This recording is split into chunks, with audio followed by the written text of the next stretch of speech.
show themselves approved unto God. Let's see what Eddie and Josh have to say about reason number 3. Number 3, brother. Number 3 is that even when you get to the title Son of God, even when you get the title Only Begotten Son of God, this is not an exclusive title to Jesus Christ, which many people think. There are many, many, many, many instances where the word Son of God is used. And if anyone would study Jewish culture, especially ancient Jewish culture or Orthodox Jewish culture, to be called a Son of God is a title of esteem and a title of prestige and honor, even being called Lord. Someone would come to their rabbi and they would refer to him as my Lord. This is something that is known by Eastern Europeans also. They refer to people as Lord. So this title is not exclusive. And Jacob and Solomon and Exodus are called sons of God. Ephraim and Jeremiah, Adam is called son of God in the New Testament. Before we go any farther, I just want to make a statement here again. I have nothing personal against Eddie or Josh. I don't know them, so I really couldn't have anything personal against them. But I do have a problem with people who misrepresent whatever it is they're talking about. Right now we're talking about the Bible. And so it bothers me when people misrepresent. They come in with this banner of authority of a Christian youth minister, and they use this to make people, or try and make people, believe that they know what they're talking about. Anyway, for one thing, Jacob nor Solomon, neither one, were ever called sons of God in Exodus or anywhere else.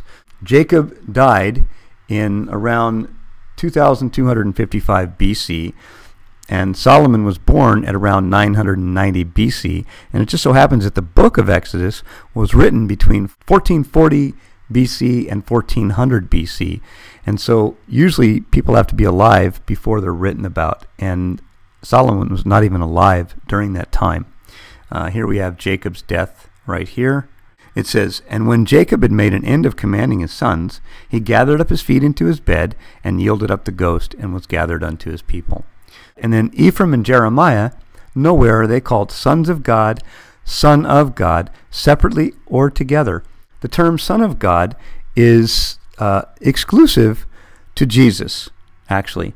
It is used one time in Luke, chapter 3, verse 38, for Adam, but in the original Greek, the word son is not even used, but it's used in the English to make it easier for us to understand, and I'll show you that in a minute. However, the rest of those times, it's used exclusively of Jesus. Once in the Old Testament, in Daniel chapter 3, verse 25, when it says, "one like the Son of God," and then the remainder of the times, it's all used for Jesus. Now, the words sons of God is used 11 times in the Old Testament and the New Testament together, combined. When it's used in the Old Testament, it's used for angels, or what they believe might be demonically possessed men, but it's used for angels like Lucifer and others. And then in the New Testament, it's referring to children of God when we receive Jesus as our Messiah.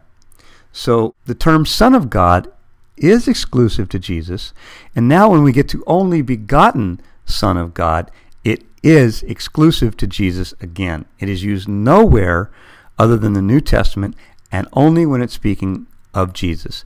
And the word for only begotten Son of God in the Greek is important to understand. It's the word monogenes, which means only generated, or only of a type, one of a type.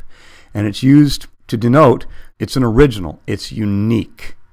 So it is used only of Jesus, only in the New Testament.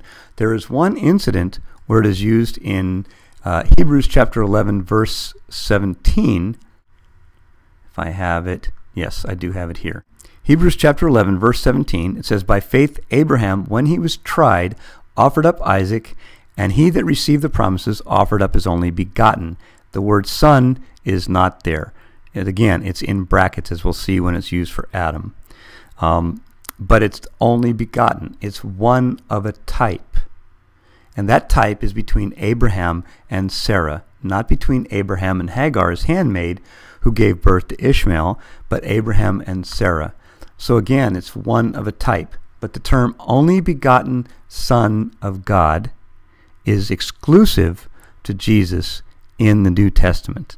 And only begotten Son is exclusive to Jesus in the New Testament when you look at the Greek. Let's look at Adam's, where Josh did say that it was spoken of Adam. It's the very end where we see of Adam, which was the Son of God.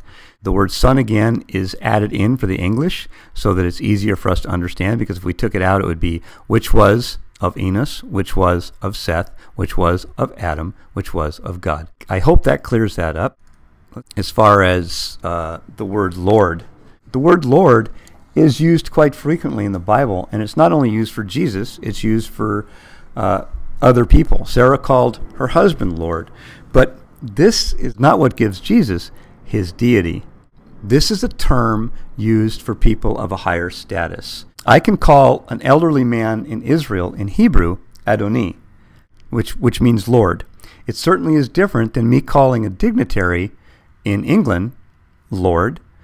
He has a higher status than this other gentleman. This other gentleman may be a watchmaker. This other guy might be, in England, might be a member of parliament. So there is a difference. But still, this has no bearing whatsoever on the deity of Jesus. Study to show thyself